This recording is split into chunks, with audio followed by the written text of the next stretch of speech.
ഓണം നാളെ പ്രവാസികളുടെ ഓണമാണ് ഞങ്ങൾക്കൊക്കെ. ചിലപ്പോഴൊക്കെ അങ്ങനെ വേണം അല്ലേ. ഞാൻ എൻ്റെ ഓണത്തിൻ്റെ പൂക്കളമൊക്കെ ഇട്ടതിൻ്റെ ഫോട്ടോസില്ലേ, പണ്ട് 2017 ഞാൻ ഇടാമെന്ന് പറഞ്ഞ് ഞാൻ ഇട്ടിട്ടുണ്ടായിരുന്നു. ആസ് റീൽ എല്ലാവരും കണ്ടോ ആവോ, ഒരു പൂക്കാലം എന്നൊക്കെ പറഞ്ഞിട്ട് ഞാൻ ഇട്ടിട്ടുണ്ടായിരുന്നു. അത് മോഹൻലാലിൻ്റെ ആ സിനിമയില്ലേ, അതിനകത്ത് ആ പാട്ടുണ്ടല്ലോ, എന്ത് രസാ ജയചന്ദ്രൻ പാടുന്നത്, പൂവേ പൂവേ പാലപ്പൂവേ. അതായിരുന്നു ഞാൻ ഇട്ടിരുന്നത്. അതൊന്ന് കേട്ട് നോക്കൂ കേട്ടോ, നല്ല രസമുണ്ട്. ആ പാട്ടും ആ പൂക്കളും എല്ലാം കൂടെ കാണുമ്പോൾ ഒരു ഫീലാണ്. ആ സിനിമയുടെ പേര് ഞാൻ പറഞ്ഞ ദേവദൂതൻ എന്ന് പറഞ്ഞ സിനിമയിലെ കേട്ടോ, ഒന്ന് കണ്ടു നോക്കണേ. It's very nice. ആ ഫോട്ടോസ് അതിൽ കാണാൻ വേണ്ടിയിട്ടാണ്. എന്തിനാണ് ഞാനത് കാണാൻ പറഞ്ഞതെന്ന് വെച്ചാൽ, നമ്മളുടെ പഴയ കാല പൂക്കളൊക്കെ ഇല്ലേ, നിങ്ങൾ പറയാറില്ലേ ഇങ്ങനെ നമ്മളെപ്പോഴും പറിച്ചിടും എന്നുള്ളത്. എൻ്റെ കുറച്ച് ഓർമ്മകളാണ്. വെല്ലുമിച്ചി, എൻ്റെ അച്ഛൻ്റെ അമ്മ, ഈ ജാതിപ്പേര് പറയുകയാണെന്ന് വിചാരിക്കല്ലേ, ഈ കൊട്ട നെയ്യുന്ന ആൾക്കാരില്ലേ, നമ്മളവരെ അങ്ങനെയാണ് വിളിക്കുക കേട്ടോ. അതുകൊണ്ടാണ് അവരെ വന്നിട്ട് ആ പറക്കളി കൊണ്ടുവന്നിട്ടുണ്ട് കേട്ടോ എന്ന് പറയും. പണ്ട് അങ്ങനെ ജാതിപ്പേര് കൂട്ടിയിട്ടാണ്. ഇപ്പം ഈ നായർ, ചോൻ എന്നൊക്കെ പറയില്ലേ, അങ്ങനെ പറയുമ്പോൾ ആൾക്കാർക്ക് ഒഫെൻസീവ് ആവുന്നതുകൊണ്ടാണ് കേട്ടോ ഞാൻ പറഞ്ഞത്. അതൊന്നും ഒഫെൻസീവ് ആവേണ്ട കാര്യങ്ങളൊന്നുമല്ല. പഴയ കഥകൾ പറയുമ്പോൾ നമ്മളിങ്ങനെ ജാതിപ്പേര് പറയും. അത് ആരെയും കൊച്ചാക്കാനൊന്നുമല്ല. അവരുടെ ആ ഒരു പണ്ട് ഈ നെയ്യൽ, ഈ കൊട്ട നെയ്യലൊക്കെ ചെയ്തുകൊണ്ടിരുന്നത് മിക്കവാറും ഇങ്ങനെ ഓരോരോ നമ്മുടെ ഇവിടെ ഒരു കാസ്റ്റ് സിസ്റ്റം നിലനിന്നിരുന്നുവല്ലോ, അതിനോടനുബന്ധമായിട്ടാണ്. അല്ലാതെ അത് ഇതിനകത്ത് പറയുന്നത് അതൊരു നൊസ്റ്റാൾജിയുടെ ഭാഗമായിട്ടാണ് കേട്ടോ. ഞാൻ എൻ്റെ പൈതൃകം ഉയർത്തിപ്പിടിക്കുകയാണ്, എൻ്റെ നാടിൻ്റെ പൈതൃകം ഞാൻ ഉയർത്തി കാണിക്കുകയാണ് നിങ്ങൾക്ക്. ഓരോരോ സമയത്തും ഓരോ ആളുകൾക്കുള്ള ഇമ്പോർട്ടൻസ് പറയാൻ വേണ്ടിയിട്ടാണ്. അപ്പോൾ ആ ആയ്മ കൊണ്ടുവരും കേട്ടോ. അവർ നല്ല ഭംഗിയായിട്ട് കൊട്ട ഉണ്ണുനൂലി എന്നാണ് പേര്. നമ്മളപ്പോൾ എല്ലാവരും അങ്ങനെയാണ് വിളിക്കുക, പേര് കൂട്ടിയിട്ട് അങ്ങനെ വിളിക്കുക, ജാതി കൂട്ടിയിട്ടാണ് പണ്ട് വിളിക്കുക. അതിൽ തെറ്റൊന്നും ഞാൻ കാണുന്നില്ല. കാരണം എൻ്റെ വല്യമ്മച്ചിയെ അങ്ങനെ വിളിക്കാറുണ്ട് എല്ലാവരും, ചോത്തി എന്ന് കൂട്ടിയിട്ട് വിളിക്കാറുണ്ട്. I don't mind talking about this ജാതി പറയണമെന്നൊന്നും വിചാരിക്കല്ലേ. കാരണം അങ്ങനെ ഒരു സിസ്റ്റം ആണല്ലോ പണ്ടൊക്കെ നിലനിന്നിരുന്നത്. അതിലെന്താണ്, ഞങ്ങൾ ശ്രീനാരായണീയരാണെന്ന് പറയുന്നതിൽ തെറ്റെന്താണ്? എൻ്റെ അച്ഛനും അമ്മയും ഇങ്ങനെ പറയും, ജാതി പറയരുത് എന്ന് എല്ലാവരോടും പറയും. പക്ഷേ നമ്മൾ SNDP ആണ് എന്ന് പറയുന്നതും കേട്ടിട്ടുണ്ട്.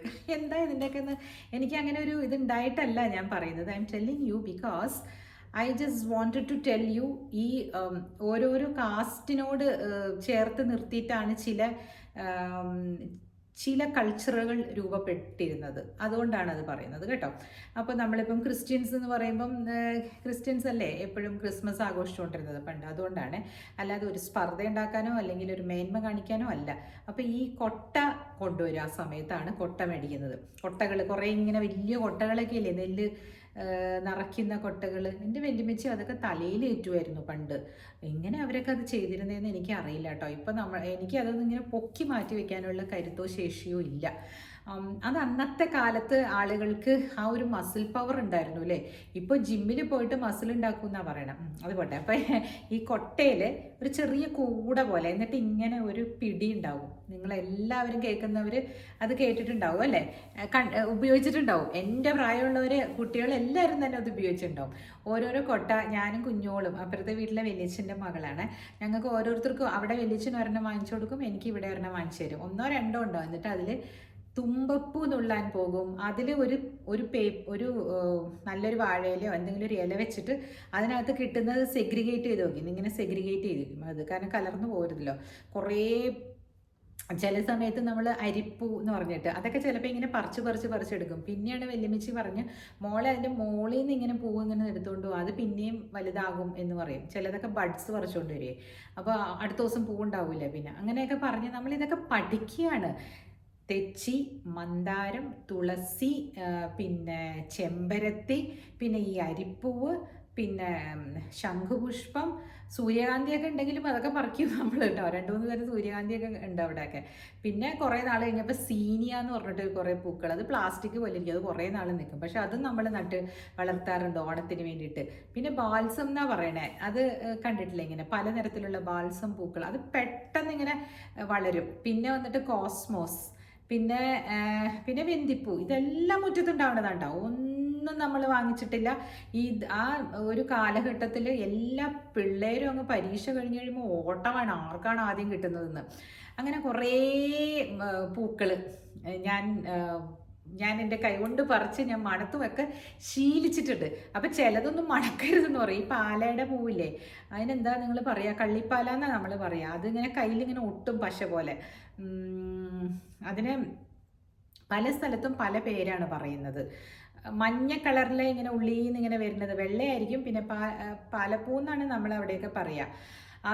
അതിനൊരു പ്രത്യേക ഗന്ധമാണ്. അതെല്ലാം പെറുക്കിക്കൊണ്ട് വരുവാണെന്നെങ്കിൽ അതൊരിക്കലും നമുക്ക് പറിക്കാൻ കിട്ടില്ല. മരത്തിൻ്റെ മുകളിലൊക്കെ ആയിരിക്കും, കുട്ടികളല്ലേ, അത് താഴെ വീണ് കിടക്കുന്നതൊക്കെ ചിലപ്പോൾ ഫ്രഷ് ആയിട്ടുള്ളതൊക്കെ പെറുക്കിക്കൊണ്ട് വരും. പിന്നെ ഫേൺസ്, കിണറിൻ്റെ ഉള്ളിൽ ഇങ്ങനെ ഉണ്ടായി നിൽക്കുന്ന ഫേണിൻ്റെ ഇല, അതെല്ലാം ഒരു ഓർമ്മയാണ് കേട്ടോ അത്.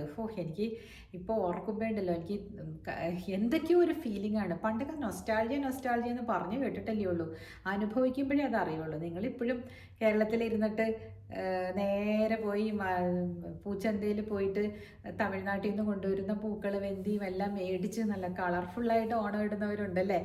അതിനേക്കാളും 10 ഇരട്ടി സുഖമാണ് കേട്ടോ പറിച്ചിടുന്നത്. ഞാൻ മദ്രാസിലെ വീടിൽ ഞാൻ പറഞ്ഞില്ലേ, ഒരു കൂട പുറത്ത് വെച്ചിട്ടുണ്ടാവും, എൻ്റെ ഫ്രണ്ട്സൊക്കെ അതിൽ കൊണ്ടുവന്നിടും. ആ ഇട്ട പൂക്കളുടെ ചിത്രമാണ് ഞാൻ പങ്കുവച്ചിരുന്നത് കേട്ടോ. ഒരു 2-3 റീല് മുമ്പ്, ഷോർട്സ് ഞാൻ ഇട്ടിരുന്നു, ഒന്ന് പോയി നോക്കണം കേട്ടോ. അപ്പോൾ അങ്ങനെ ഓണക്കാല ചിന്തകളുമായിട്ട് ഇന്ന് തുടങ്ങുന്നു. വേറെ ഒരു തോട്ട് എനിക്ക് പറയണം തോന്നിയിട്ട് കുറേ ദിവസമായിട്ട്. അത് ഇന്നത്തെ ദിവസം എന്തിനാണ് ഞാൻ പറയുന്നതെന്ന് വെച്ചാൽ, ഒരു ഓണക്കാല സന്ദേശം ആയിക്കോട്ടെ. 1-2 യൂട്യൂബേഴ്സ് അത് പറയുന്നത് ഞാൻ കണ്ടു, പറയണമെന്ന് എനിക്കും തോന്നിയ കാര്യമാണ്. അതായത് ചില സ്ത്രീകൾ ഇപ്പോൾ ഈ ഉദ്ഘാടനങ്ങൾ കൊണ്ട് ജീവിക്കുന്നവരില്ലേ, ആ സ്ത്രീകൾ ഈ ശരീരത്തിൻ്റെ നിമ്നോന്നതങ്ങളെല്ലാം മുഴപ്പിച്ച് കാണിക്കുകയും, അത് ചിലപ്പോൾ അവർക്കുണ്ടായിരിക്കാം വണ്ണം കൂടുതലുള്ളത് കൊണ്ട്, പക്ഷെ അല്ലാത്തവരത് വെച്ച് കെട്ടിയോ വെച്ച് കെട്ടാതെയോ ഒക്കെ ഉദ്ഘാടനങ്ങൾക്ക് പോകുന്നില്ലേ, അതിൻ്റെ ഒക്കെ പുറകിൽ ചെന്ന് നിന്ന് ഫോട്ടോ എടുക്കുകയും അത് ഫേസ്ബുക്കിൽ വരുമ്പോൾ പല ആളുകളും അത് റീച്ചിന് വേണ്ടിയിട്ട് ചെയ്യുന്നുണ്ട്. അതിൻ്റെ അടിയിൽ പോയിരുന്ന് വൃത്തികെട്ട കമൻസ് ഇടുന്ന, അതായത് നല്ലവരാണെന്ന് നമ്മൾ ധരിക്കുന്ന ആളുകൾ ഇതെല്ലാം കണ്ടിട്ട് അതിൻ്റെ താഴെ പോയിട്ടിടുന്ന കമൻസ്. ആ സ്ത്രീകൾ കാണിക്കുന്നത് ശരിയാണെന്നല്ല ഞാൻ പറയുന്നത്, അവർക്ക് പണം കിട്ടുന്നു, അവർ കാണിക്കുന്നു, അതാണ്. അത് സമൂഹത്തിനോട് ചെയ്യുന്ന ഏറ്റവും വലിയ ഒരു തെറ്റാണെന്ന് അവർ മനസ്സിലാക്കുന്നില്ല. അവർ വിചാരിക്കുന്നത് നമ്മളുടെ വീടിൻ്റെ മുമ്പിൽ കിടക്കുന്ന കാറുകളുടെ എണ്ണം കൂട്ടാനും ഒക്കെ ചെയ്യുന്ന ഓരോരോ പ്രവൃത്തികളായിട്ട് വരുന്നത് കൊണ്ട് ദിസ് ഈസ് റിയലി ഡിസ്ഗസ്റ്റിംഗ് എന്ന് പറയാതെ വയ്യ കേട്ടോ. കാരണം എത്രയോ ചെറുപ്പക്കാരാണ്, അതായത് ബയോളജി വർക്കൗട്ട് ആവൂലേ ചെറുപ്പക്കാരുടെ, അപ്പോൾ അവരവിടെ പോയി നിന്നിട്ട് അവരെ കൊണ്ടത്, ചിലർ മാന്യതയുടെ മുഖംമൂടി അണിഞ്ഞിട്ട് ഇത് കാണാൻ പോകുന്ന പ്രായമായ മധ്യവയസ്ക കഴിഞ്ഞ ആളുകൾ മുതൽ അവിടെ നിന്ന് വീഡിയോ എടുക്കുന്നതും എല്ലാം അതിനകത്ത് കാണാം. അപ്പോൾ ഇവർക്കെല്ലാം, ഇവരുടെ കുടുംബക്കാർക്കെല്ലാം നാണാവില്ലേ ഇവരുടെ ആ മുഖം അതിനകത്ത് പതിയുമ്പോൾ. ഈ സ്ത്രീകൾ ചെല്ലുന്നിടത്ത് ഇതിനു മാത്രം ആളുകൾ കൂടാൻ വേണ്ടിയിട്ടല്ലേ ഈ കച്ചവടക്കാർ ഇവർക്ക് പണം കൊടുത്ത് അവിടെ കൊണ്ടുവരുന്നത്. പക്ഷേ നിങ്ങളൊന്ന് ആലോചിക്കേ, ഈ സ്ത്രീകൾ അവിടെ വന്ന് നിന്ന് ഉദ്ഘാടനം ചെയ്തു പോയതുകൊണ്ട് ആ കടയ്ക്ക് 10 പൈസയുടെ ഉപകാരം ഉണ്ടാവുമെന്ന് എനിക്ക് തോന്നുന്നില്ല. കാരണം ശരിയാണ്, കുറച്ച് ആൾ കൂടും, നിങ്ങൾ ഇത് വാങ്ങിക്കണേ അത് വാങ്ങിക്കണേ എന്ന് പറയുമ്പോൾ ആരെങ്കിലുമൊക്കെ എന്തെങ്കിലുമൊക്കെ വാങ്ങിച്ചെന്നായി. പക്ഷെ അവിടെ 90% ആളുകളും കൂടിയിരിക്കുന്നത് ഇവരുടെ ഈ നിമ്നോന്നതമായിട്ടുള്ള ശരീരഭാഗങ്ങളുടെ ഒരു കാഴ്ച കിട്ടാനാണ്. അതിലൊരു സ്ത്രീ, കുറച്ച് വണ്ണമുള്ള ഒരു സ്ത്രീ കേട്ടോ, അവരുടെ പേരൊക്കെ പറഞ്ഞാൽ ഇനി അവർക്ക് അവർ പോയി വല്ല കേസും കൊടുത്ത്, എനിക്കിപ്പോൾ സമയമില്ല കേസ് നടത്താനായിട്ട്. നടത്തണമെങ്കിൽ നടത്താൻ നാട്ടിലായിരുന്നെങ്കിൽ. ഇവിടെ ആയതുകൊണ്ട് ഞാൻ ആ പേര് പറയാതെ ഞാൻ പറയട്ടെ, നിങ്ങൾക്ക് മനസ്സിലാവാരാന്ന്.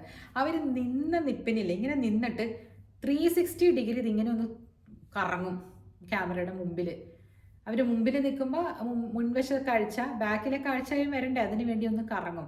പിന്നെ ഈ സാരിയുടെ ഈ ഭാഗമൊക്കെ ഇങ്ങനെ മാറിക്കിടക്കുക, ഇങ്ങനെ നമ്മൾ മൂടി ഇങ്ങനെ കിടക്കുകയാണെങ്കിൽ അതിങ്ങനെ പൊക്കി പൊക്കി പൊക്കി പൊക്കി ഇങ്ങനെ ഈ വയറ് കാണിക്കാവുന്ന രീതിയിൽ അവിടെ അവരൊരു അരഞ്ഞാണമൊക്കെ കെട്ടിയിട്ടുണ്ട്. അരപ്പട്ടയോ അരഞ്ഞാണോ എന്തോ സ്വർണ്ണമാണോ എന്തോ അത് ഇങ്ങനെ കെട്ടി വെച്ചിട്ടുണ്ട്. എനിക്ക് തോന്നുന്നു അതിങ്ങനെ തടയുമ്പോൾ എനിക്ക് മനസ്സിലാക്കാൻ വേണ്ടിയാണ്. എന്തൊരു അരാജകമല്ല, അരോചകം എന്നേ പറയാൻ പറ്റുള്ളൂ. അതിങ്ങനെ കാണിച്ചു കൊടുക്കുന്നു. ആരെയാണ് ഈ കാണിക്കുന്നത്? നമ്മുടെ സമൂഹത്തിന്, നമ്മളുടെ ഒരു അടുത്ത് വളർന്നു വരുന്ന ഒരു സമൂഹമാണ് അവിടെ നിൽക്കുന്നത് അല്ലേ. അവരെയാണോ ഈ കാണിച്ചു കൊടുക്കുന്നത്, ശരീരഭാഗങ്ങൾ കാണിച്ചു കൊടുക്കുന്നത്? അപ്പോൾ എല്ലാവരും പറയാം, അപ്പോൾ അവർക്ക് അല്ലാതെയും കയറി കാണാനുള്ള അവസരങ്ങളൊക്കെ ഉണ്ടല്ലോ, അവർ പോയി കാണൂലെന്ന്. കാണുന്നുണ്ടോ ഇല്ലയോ എന്നുള്ളതല്ല, നിങ്ങൾ അതിന് ഇടവരുത്തുന്നത് കണ്ടോ. നിങ്ങൾ ഇങ്ങനെയൊക്കെയാണോ പൈസ ഉണ്ടാക്കേണ്ടത്? ഒന്ന് ചിന്തിക്കണ്ടേ? ഇത്രയൊക്കെ ഉണ്ടാക്കിയില്ലേ, മതി, നിർത്തി ഒന്ന് പോയിക്കൂടെ? ഇത് വളരെ കഷ്ടമാണ് കേട്ടോ. അത് കാണുമ്പോൾ തന്നെ അയ്യോ, ഈ കച്ചവടക്കാർ എന്തിനാണ് ഇവരെ കെട്ടി എഴുന്നള്ളിക്കുന്നത്? പണ്ടൊക്കെ ഈ ആനയെ കൊണ്ടുവന്ന് നിർത്തുമ്പോൾ ആൾക്കാരെല്ലാം കാണാൻ ഓടിക്കൂടുന്ന പോലെയുണ്ട്. അത്ര മാംസളമായ ശരീരമാണ് അവരുടേത്. അത് എന്തുകൊണ്ടാണ് അങ്ങനെ ചെയ്യുന്നത്? അത് കാണാൻ ആൾക്കാരുള്ളത് കൊണ്ടല്ലേ? ആള് കൂടിയാൽ കച്ചവടം കിട്ടുമോ? എനിക്ക് ഇത് മനസ്സിലാകുന്നേ ഇല്ല. അല്ലെങ്കിൽ ഇനിയിപ്പോൾ അവർക്ക് ഭയങ്കര കൈപുണ്യാണോ, ഇനി അവർ കൈകൊണ്ട് മേടിച്ച് കഴിഞ്ഞാൽ ഇനി ഭയങ്കര അധികമായിട്ട് സെയിലാകുന്നോ, അങ്ങനെ വല്ലതൊക്കെ ഉണ്ടെങ്കിൽ പിന്നെ ഒന്നും പറയാൻ പറ്റൂല. കാരണം ഇത് ഒരു തലമുറ, വളർന്നു വരുന്ന തലമുറയെ വഴിതെറ്റിക്കുന്ന ഒരു തരത്തിലുള്ള ഒരു കാര്യമായിട്ടാണ് എനിക്ക് തോന്നിയത്. ഈ നേരത്തെ ഞാൻ പറഞ്ഞില്ലേ, കഴിഞ്ഞൊരു ദിവസം ഞാൻ ഈ ബിഗ് ബോസിനെ പറ്റി പറഞ്ഞപ്പോഴും അതിൻ്റെ താഴെയും ഞങ്ങൾ അതിൽ നിന്നും നല്ലതാണ് പഠിച്ചതെന്ന് പറഞ്ഞു വന്നു. നിങ്ങൾ നല്ലത് പഠിച്ചെങ്കിൽ നല്ല കാര്യം, പക്ഷെ അതിനകത്തുള്ള ചീത്ത പഠിക്കുന്ന ആൾക്കാരുണ്ട്. അപ്പോൾ അവരെന്ത് ചെയ്യും? അവരെ നമ്മൾ എങ്ങനെയാണ് സെഗ്രിഗേറ്റ് ചെയ്ത് മനസ്സിലാക്കി കൊടുക്കുക അല്ലേ? അതൊക്കെ എനിക്കതിനെ പറ്റി പറയുമ്പോൾ തന്നെ അതൊരു വലിയ പണം ഉണ്ടാക്കുന്ന ഷോ ആണ്. ആർക്ക്? ആ ചാനൽ മുതലാളിക്കും പിന്നെ അവിടെ ഇരിക്കുന്ന ആ 2-3 കോണ്ടസ്റ്റൻറ്റിനൊക്കെ ചിലപ്പോൾ പട്ടിണിയൊക്കെ മാറി കിട്ടാൻ വേണ്ടിയിട്ട് അവർ വന്ന് കിടന്ന് കഷ്ടപ്പെടുന്നതായിരിക്കും. അങ്ങനെയായിരിക്കാം അത് നമുക്കൊന്നും പറയാൻ പറ്റില്ല. പക്ഷേ ഞാൻ പറയുന്നു, ഗവൺമെൻറ് അല്ലെങ്കിൽ ആ ഒരു തലത്തിൽ ഈ ബ്രോഡ്കാസ്റ്റിംഗ് റൂൾസൊക്കെ ഒന്നുകൂടെ പുനഃപരിശോധിക്കേണ്ടതല്ലേ? നമ്മുടെ മാധ്യമങ്ങൾ എന്താണ് നമുക്ക് കൊണ്ടു തരുന്നത് എന്നുള്ളത് അല്ലേ? എത്രയോ നല്ല നല്ല കാര്യങ്ങൾ ഇതിലുണ്ട്, ഇല്ല എന്നല്ല കേട്ടോ. ഒരുപാട് നല്ല കാര്യങ്ങൾ നമ്മളും പഠിക്കുന്നുണ്ട് ഈ സോഷ്യൽ മീഡിയ വഴി. ഞാൻ എന്നും പഠിച്ചുകൊണ്ടിരിക്കുകയാണ്. ഓരോരോ പുതിയ പുതിയ അറിവുകളാണ് നമുക്ക് കിട്ടുന്നത്.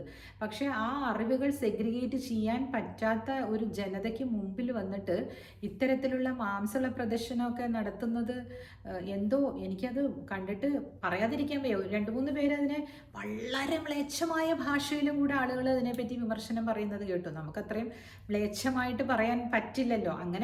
അങ്ങനെ അങ്ങേര് പറഞ്ഞു, ഒരാൾ പറയുന്നുണ്ടായിരുന്നു ഒരു ചാനലിൽ, അയാളുടെ ചാനലിൽ അയാൾ പറഞ്ഞു പോകും. കാരണം അത്രയും വൃത്തികേടാണ് അവർ കാണിച്ചു കൂട്ടുന്നത്. ഇങ്ങനെയും സാരി കൊടുക്കാൻ പറ്റുമോ എന്നാണ് ഞാൻ ആലോചിക്കുന്നത്. അത് സാരിയൊക്കെ മൂടിക്കിടന്നാലേ അവർ കോൺഷ്യസ്ലി അവരിങ്ങനെ മാറ്റി കാണിക്കുന്നതൊക്കെ സൂം ചെയ്ത് കാണിക്കുന്നു, ഈ സ്കിന്ന് കാണിക്കാൻ വേണ്ടിയിട്ട്. ഇതൊക്കെ വല്ലാത്ത ഒരു ഇതാണല്ലേ. അപ്പോൾ എല്ലാവരും ചോദിക്കും, ചേച്ചി സിനിമകളിലൊക്കെ പലരും അങ്ങനെയല്ലേ സാരിയൊക്കെ കൊടുത്ത് കാണിക്കുന്നത്?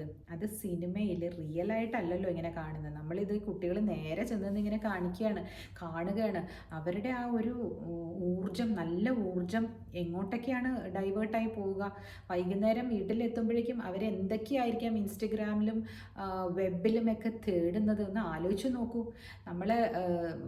നമ്മളെ ഒരു മുതിർന്ന തലമുറ അവർക്ക് ഇതാണോ കാണിച്ചു കൊടുക്കേണ്ടത്? അവർക്ക് പറഞ്ഞു കൊടുക്കേണ്ടത്? ഇങ്ങനെയാണോ അവരെ അടുത്ത ലെവലിലേക്ക് നയിക്കേണ്ടത്? നിങ്ങളൊന്ന് പറയൂ. എനിക്കിങ്ങനെയാണ് തോന്നുന്നത്. അപ്പോൾ ചിലരൊക്കെ പറയുന്നത്, നമ്മൾ എന്തിനാ ചേച്ചി മറ്റുള്ളവരുടെ കാര്യം അന്വേഷിക്കുമ്പോൾ? കാര്യം അന്വേഷിക്കണം. കാരണം നമ്മൾ ഒരു സമൂഹത്തിനെയാണ് നമ്മൾ വളർത്തിക്കൊണ്ടുവരുന്നത്. നമ്മൾ ഉൾപ്പെടുന്ന ഒരു സമൂഹമാണ് ഇവിടെ ഉള്ളത്. നമുക്ക് ഈ സമൂഹം നന്നായാലാണ് നമ്മൾ ഉൾപ്പെടുന്ന ആളുകൾ ഇവിടെ നന്നായിട്ട് ജീവിക്കാൻ പറ്റുള്ളൂ. അല്ലെങ്കിൽ നടന്നു പോകുന്ന സ്ത്രീയെ നോക്കിയിട്ട് ചൂളമടിക്കുകയും വസ്ത്രമടിച്ച് കാണിക്കുകയും ചെയ്യുന്ന ഒരു കൂട്ടം ആളുകളുടെ കാര്യങ്ങളാണ് നമ്മൾ കേട്ടുകൊണ്ടിരിക്കുന്നതെങ്കിൽ അത് തെറ്റല്ല എന്ന് തോന്നിയാൽ, യങ് ജനറേഷൻ അത് തോന്നിയാൽ എന്തായിരിക്കും സ്ഥിതി? ഏതോ ഒരു നടൻ, ആ നടൻ എല്ലാവരും ചീത്ത വിളിക്കും, എല്ലാവരും ചീത്ത വിളിക്കും, എല്ലാവരോടും അസഭ്യം പറയുന്ന ഈയിടയ്ക്ക് ഒരു നടൻ ഉണ്ടായിരുന്നല്ലോ. അദ്ദേഹം ഒരു വീടിൻ്റെ ഫ്ലാറ്റിൻ്റെ മുകളിൽ കയറി നിന്ന് ഒരു സ്ത്രീയെ, ലഹരിയിലായിരിക്കാം ഇയാളെ, താഴെ കൂടി പോയ ഒരു സ്ത്രീയെ ഇങ്ങനെ വിളിച്ചിട്ട് അദ്ദേഹത്തിൻ്റെ ഉടുമുണ്ട് അഴിച്ചു കാണിച്ചു എന്നൊക്കെ പറയുന്നത് കേട്ടു. ഞാൻ കണ്ടില്ല കേട്ടോ. ഞാൻ ഈ വാർത്തകൾ അവിടെ ഇവിടെയും കേൾക്കുമെന്നല്ലാതെ ഞാൻ അത് എവിടെയാണ് അതിനെ പറ്റിയിട്ട് പറയുന്നത്, അതിൻ്റെ സോഴ്സ് എന്താണ്, അയാൾ എന്താണ് കാണിച്ചതെന്ന് ഞാൻ പോയി നോക്കില്ല. എന്താണെന്നറിയാമോ? അത് എൻ്റെ ബ്രെയിനിലേക്ക് കയറാതിരിക്കാൻ. അതുകൊണ്ട് നമ്മൾ എന്താണ് കാണുന്നത്, നമ്മൾ എന്താണ് പറയുന്നത്, നമ്മൾ എന്താണ് അബ്സോർബ് ചെയ്യുന്നത് എന്നുള്ളത് നമ്മുടെ ചോയ്സ് ആയിരിക്കും. ഞാൻ എൻ്റെ ചില ഫ്രണ്ട്സിനോടൊക്കെ ഇപ്പം പറഞ്ഞു തുടങ്ങി കേട്ടോ, നിങ്ങൾ ദയവ് ചെയ്ത് എനിക്ക് ഇങ്ങനെ ഈ വയ്യാണ്ട് കിടക്കണ ഫോട്ടോസും അല്ലെങ്കിൽ ഈ എന്താ പറയുക അതൊന്നും അയക്കില്ലേ എന്ന് ഞാൻ പറയും. കാരണം ഞാനൊരു ഡോക്ടറല്ല, എനിക്ക് അതൊന്നും അയച്ചു തന്നിട്ട് ഒരു കാര്യമില്ല. ഞാൻ ഒന്ന് സഹതപിക്കാം എന്ന് മാത്രമേ എനിക്ക് പറ്റുള്ളൂ. ഞാനിപ്പോൾ കുറേ പേരോട് പറയാൻ തുടങ്ങി. ആദ്യം ഞാൻ വിചാരിക്കുമ്പോൾ അവരുടെ സങ്കടമല്ലേ നമുക്ക്, അതുകൊണ്ട് പറയണമായിരിക്കും, നമുക്ക് അതുകൊണ്ട് അയച്ചു തന്നെയായിരിക്കും അവരുടെ ആവശ്യത കാണിക്കുക. അതിൻ്റെ ആവശ്യമുണ്ടെന്ന് എനിക്ക് തോന്നുന്നില്ല. കാരണം ചിലയിടങ്ങളിൽ നമ്മൾ നമ്മുടെ എനർജി സേവ് ചെയ്യണം കേട്ടോ. അപ്പോൾ ഇങ്ങനെയുള്ള കാഴ്ചകൾ ഫേസ്ബുക്കിൽ വരുമ്പോൾ അതിൻ്റെ അടിയിൽ പോയി മോശം കമൻറ്റ് ഇടാൻ വേണ്ടിയിട്ട്, അതായത് ഇത് ഇവർ നിർത്താൻ വേണ്ടിയിട്ട് നിങ്ങൾ പോയി കമൻറ്റ് ഇട്ടാലും നമ്മുടെ എനർജിയാണ് പോകുന്നത്. അതുകൊണ്ടാണ് ഞാൻ പറയുന്നത്, അങ്ങനെയുള്ളത് കണ്ടു കഴിയുമ്പോൾ ഇല്ലേ നമ്മൾ അതിൽ നിന്ന് സ്ക്രോൾ ചെയ്ത് പോയിക്കോളൂ. അച്ചി എന്താണ് ഈ സ്ത്രീ കാണിക്കുന്നത് എന്ന് നമ്മുടെ മനസ്സിൽ വിചാരിക്കുക. നമ്മുടെ മക്കളോട് അത് പോയി നോക്കരുതെന്നുള്ള രീതിയിൽ സംസാരിക്കുക. എന്നാലും അവർക്ക് നോക്കണം എന്നാണ് ഇവർ നോക്കിയേക്കും. പക്ഷേ അത് ഈ കാണിക്കാൻ നിൽക്കുന്നവരുടെ ഒരു ദോഷമില്ലേ അങ്ങനെ. അപ്പോൾ പറയും ചേച്ചി നല്ലവണ്ണം വളർത്തുന്ന കുട്ടികൾ അങ്ങനെ പോവില്ലെന്ന്. അങ്ങനെയല്ല കേട്ടോ. സർക്കംസ്റ്റൻസസും പിന്നെ എന്താ ഇതൊക്കെ എല്ലാവരും ഒന്നും നോക്കി പോകും അല്ലേ. സ്ത്രീകളായ നമ്മൾ തന്നെ പോയി നോക്കുന്നില്ല എന്താണ് ഇവർ കാണിക്കുന്നതെന്ന്. അപ്പോൾ അത് ആൺകുട്ടികൾ നോക്കുന്നതിൽ നമുക്ക് എന്തെങ്കിലും പറയാൻ പറ്റുമോ? അവർ നോക്കി പോകും. അവരുടെ ബയോളജിക്കൽ സിസ്റ്റം അങ്ങനെയാണ്, അവരെ അങ്ങനെയാണ് ഉണ്ടാക്കിയിരിക്കുന്നത്. എന്താ അവരുടെ ഇത് ബയോളജിക്കൽ രീതി അതാണ്. അപ്പോൾ ഇങ്ങനെയുള്ള കാര്യങ്ങൾ കാണിക്കാതിരിക്കുക എന്ന് പറഞ്ഞിട്ടുണ്ടെങ്കിൽ നമുക്ക് എപ്പോഴും അവരെ പിന്നാലെ നടക്കാൻ പറ്റില്ല. അമ്മമാർക്കും അച്ഛന്മാർക്കും ഒന്നും. അച്ഛന്മാരിത് പോയി കാണാതിരിക്കുക. എന്നിട്ട് അല്ലെങ്കിൽ ഒരു പ്രാവശ്യം കണ്ടുപോയിട്ടുണ്ടെങ്കിൽ അതിൻ്റെ അടിയിൽ പോയി അച്ഛന്മാർ പോയി കമൻ്റ് അടിക്കാതിരിക്കുക. എന്തൊക്കെയാ തെറിയ വാക്കുകളാണെന്നറിയോ അതിനകത്ത് എഴുതി വെച്ചിരിക്കുന്നത്. അഡൾട്ടായിട്ടുള്ള നമ്മളുടെ ഒരു ആൾക്കാർ തന്നെ അവർക്ക് ദേഷ്യം വന്നിട്ടാ. പക്ഷെ ആ ദേഷ്യം അവിടെ കാണിക്കും തോറും ഈ ആൽഗരിതം, അതായത് എത്രത്തോളം കമൻസ് കിട്ടുന്നു അത്രത്തോളം ഈ ഫേസ്ബുക്കുകാരും പിന്നെ ഇൻസ്റ്റഗ്രാമും ഒക്കെ ഇതങ്ങോട്ട് ബൂസ്റ്റ് ചെയ്ത് വിടുകയാണ്. അങ്ങനെ ബൂസ്റ്റ് ചെയ്ത് വിടുമ്പോൾ അങ്ങനെ ആളുകൾ കണ്ട് ഇതങ്ങ് സ്പ്രെഡായി പോവുകയാണ്. സോ ഒരു കമൻസും ഇടാതെ ഇരുന്ന് നോക്കിക്കേ നിങ്ങളെല്ലാവരും. ഞാൻ അത് പറയാനാണ് ഈ വീഡിയോയിൽ വന്നത്.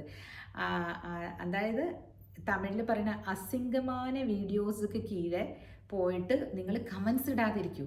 കമൻസ് പറഞ്ഞാൽ ദോഷമായിട്ട്, അവർക്ക് ദോഷമായിട്ടാണെങ്കിലും അത് അവർക്ക് നന്നായിട്ടാണ് വരുന്നത്. എത്ര വ്യൂസ് പോയി എത്ര ഇത് പോയി എന്നുള്ളതാണ് ഈ ആൽഗരിതം നോക്കുന്നുള്ളൂ. ഞാനിതിനു മുമ്പ് ഒരാൾ ഇതിനകത്ത് കഴിഞ്ഞ ദിവസത്തെ വീഡിയോയുടെ അടിയിൽ ലോ ഓഫ് അട്രാക്ഷനെ പറ്റി പറയണമെന്ന് പറഞ്ഞു കേട്ടോ. ലോ ഓഫ് അട്രാക്ഷൻ അതിൽ എഴുതിയിരിക്കുന്നതും LOW എന്നാണ്. അറിയാതെ വന്നാണോ എന്നറിയില്ല. LAW ആണ്. ഇറ്റ് ഈസ് എ നിയമമാണ്. Law of attraction. ഇതുപോലെയുള്ള കാര്യങ്ങൾക്കും നമ്മൾ ആലോചിച്ച് നോക്കൂ. അതായത് നമ്മൾ യൂണിവേഴ്സിനോട് ഒരു കാര്യം പറയുമ്പോൾ അത് നമ്മളെ തേടി വരുന്നു. ഇപ്പോൾ ഈ ഫോണിലൊക്കെ നമ്മളിപ്പോൾ ഞാനിപ്പോൾ ഈ കാര്യം പറഞ്ഞില്ലേ, കുറച്ച് നേരം കഴിയുമ്പോൾ കാണാം എൻ്റെ ഫീഡ് മുഴുവനും ഇങ്ങനെ വന്നുകൊണ്ടിരിക്കും. യൂട്യൂബ് വീഡിയോസിലും പിന്നെ ഈ പറഞ്ഞ പോലെ ഇതിനകത്തും എന്താ ഫേസ്ബുക്കിലൊക്കെ. കാരണം എന്താണെന്നറിയോ?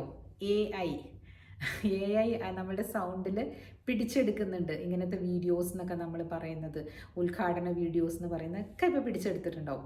അപ്പോൾ അത് വന്നുകൊണ്ടിരിക്കും. സോ യൂണിവേഴ്സിൽ നമ്മൾ എന്ത് കാര്യമാണ് പറയുന്നത് അത് it will come to us എന്ന് പറയില്ലേ, സെയിം തിങ്. അതാണ് ലോ ഓഫ് അട്രാക്ഷൻ. ആരോ ചോദിച്ചു. It's simple as it is. അതിന് നെഗറ്റീവ് എന്താ പോസിറ്റീവ് എന്താണെന്നൊന്നും അറിയില്ല. Whatever your thoughts are, നമ്മൾ വായുകൊണ്ട് പുറത്ത് പറഞ്ഞോ അത് യൂണിവേഴ്സ് ചെയ്യുന്നത് നിങ്ങൾക്ക് എപ്പോഴെങ്കിലും കൊണ്ടു തന്നുകൊണ്ടിരിക്കും. അതാണ് അന്ന് നേരത്തെ അവർ ചോദിച്ചപ്പോൾ സിമ്പിളാണ്. ഇതാണ് ലോ ഓഫ് അട്രാക്ഷൻ. പക്ഷേ അപ്പം ഞാൻ വിചാരിക്കുന്ന എല്ലാം നടക്കുന്നില്ലല്ലോ. നിങ്ങൾ വിചാരിക്കുന്നതെല്ലാം നടന്ന എന്തായിരിക്കും നിങ്ങളുടെ ജീവിതം? അതും ആലോചിച്ച് നോക്കൂ. നടക്കാവുന്ന കാര്യങ്ങൾ നടക്കേണ്ട രീതിയിൽ ചിന്തിച്ചാൽ നടന്നിരിക്കും കേട്ടോ. അത് ബുക്സ് വായിക്കുക. ആൻഡ് ഞാൻ ഇതിനു മുമ്പ് ഇതിനെപ്പറ്റി പറഞ്ഞിട്ടുണ്ട്. സോ ഇതിൻ്റെ ഇടയിൽ അത് പറഞ്ഞു എന്ന് മാത്രം. ദെൻ വേറെ എന്തായിരുന്നു ചോദിച്ചിരുന്നത് എൻ്റെ അടുത്ത്? എൻ്റെ ലിപ്സ്റ്റിക്കിൻ്റെ ഷെയ്ഡ് ചോദിച്ചു, ഞാൻ പറഞ്ഞു കൊടുത്തില്ലേ. പിന്നെ എൻ്റെ മുടി എന്താ ചെയ്തതെന്ന് ചോദിച്ചു. ഞാനുണ്ടല്ലോ ഈ മുടി എൻ്റെ നരച്ചിങ്ങനെ വരും, കുറേ ദിവസം നരച്ച് വരുമ്പോൾ ഞാൻ എന്ത് ചെയ്യുന്നു വെച്ചാൽ ഇവിടെ അടുത്ത് തന്നെ ഒരു പാർലർ ഉണ്ട്, അവരുടെ അടുത്തൊന്ന് കളർ ചെയ്ത് തരാൻ പറയും. അതായത് ടച്ചപ്പ് അല്ല, എന്താ ചെയ്യുക, എനിക്ക് ഒന്ന് ഫ്രഷ് ആയിട്ടിരിക്കണമെങ്കിൽ ഇവിടെ എനിക്ക് തന്നെ ചെയ്യാൻ പറ്റില്ല. അപ്പോൾ അതാണ് ഞാൻ ചെയ്യുക. 2 ആഴ്ച കൂടുമ്പോൾ അങ്ങനെ ചെയ്യും. അപ്പോൾ അവരൊന്ന് മുടിയൊക്കെ ഒന്ന് കഴുകി നല്ല വൃത്തിയായിട്ട് ഉണക്കി അതിന് ബ്ലോ ഡ്രൈ എന്ന് പറയും. അത്രയേ ഉള്ളൂ. അല്ലാതെ ഞാൻ വേറെ ഒരു ഐറ്റംസും യൂസ് ചെയ്തിട്ടില്ല. ഇടയ്ക്കിടയ്ക്ക് കളർ ചെയ്യാറുണ്ട് കേട്ടോ. അത്രയേ ഉള്ളൂ ഞാൻ ചെയ്യുന്നത്. പക്ഷെ അതും മുടിക്ക് ദോഷമാണ്. ഒരു ഭംഗിക്ക് വേണ്ടിയിട്ട് ചെയ്യുന്നതാണ് കേട്ടോ. ഇഷ്ടമുള്ളവർ ചെയ്യാം. അത് ഏത് കളറാണെന്നൊക്കെ ചോദിച്ചാൽ ഒരു വിവരമില്ല. അവിടെയുള്ള ആൾ ചെയ്തു തരുന്നത് അങ്ങ് എടുക്കും. ഈ ബിൽഡിങ്ങിൽ തന്നെ അങ്ങ് താഴോട്ട് ഇറങ്ങിയാൽ മതി. ഈ വെയിലത്ത് പോകേണ്ട കാര്യമില്ല, ഇവിടെ അടുത്ത് തന്നെയാണെല്ലാം. അതാണ് ഞാൻ മറച്ചു വയ്ക്കുന്നതൊന്നും അല്ല. അത് അതിനകത്ത് എഴുതിയില്ല, ഇതിൽ പറയാമല്ലോ, അപ്പോൾ എല്ലാവർക്കും കേൾക്കാമല്ലോ. ഒരുപാട് പേര് ചോദിച്ചു ഇന്നലെ ചേച്ചി എന്താ മുടിയിൽ ചെയ്തിരുന്നതെന്ന്. ഇത്രയേ ഉള്ളൂ കേട്ടോ. അപ്പോൾ നിങ്ങൾ ആരെങ്കിലും അറിയാതെ പോലും ആ ഫേസ്ബുക്ക് വീഡിയോസോ ഇൻസ്റ്റഗ്രാം വീഡിയോസോ ആ കുട്ടിയുടെ ഇങ്ങനെ വയറ് കാണിക്കുന്ന ആ സ്ത്രീ ഉണ്ടല്ലോ, ഇങ്ങനെ മാറ്റി കാണിക്കുന്ന, അല്ലാതെയും നിൽക്കുന്നവരൊക്കെ ഉണ്ട് കേട്ടോ, പൈസ കൊടുത്ത് ഇത് തന്നെ ഒരു ഇതാക്കിയവരൊക്കെ ഉണ്ട്. അതെല്ലാം ഞാൻ വിട്ടു. അതെല്ലാം വന്നിട്ട് ചെയ്യാതിരിക്കൂ എന്ന് പറയാനല്ലാതെ. അപ്പോൾ അവർ ചോദിക്കും നിങ്ങൾ കൊണ്ടുതരുമോ എൻ്റെ വീട്ടിലേക്ക് ഭക്ഷണം എന്ന് ചോദിച്ചു കളയും. അതുകൊണ്ട് ദൈവമേ, ഞാൻ അതിനല്ല പറയുന്നത്. നമ്മളിലുള്ള ആ നന്മ പോയിട്ട് അല്ലെങ്കിൽ ഒരു എനർജി പോയിട്ട് അവിടെ കൊണ്ടുപോയി വേസ്റ്റ് ചെയ്യില്ലേ, കാണിക്കുന്നവർ കാണിച്ചുകൊണ്ട് നിൽക്കട്ടെ, അല്ലാതെ എന്ത് ചെയ്യാൻ പറ്റും? ഈ സമൂഹം ഇങ്ങനെയായിപ്പോയി. ഓക്കെ, അപ്പോൾ നല്ലൊരു ഓണം ആശംസിക്കുന്നു എല്ലാവർക്കും. നാളെ എല്ലാവരും നല്ല അടിപൊളിയായിട്ട് സദ്യയൊക്കെ കഴിക്കും.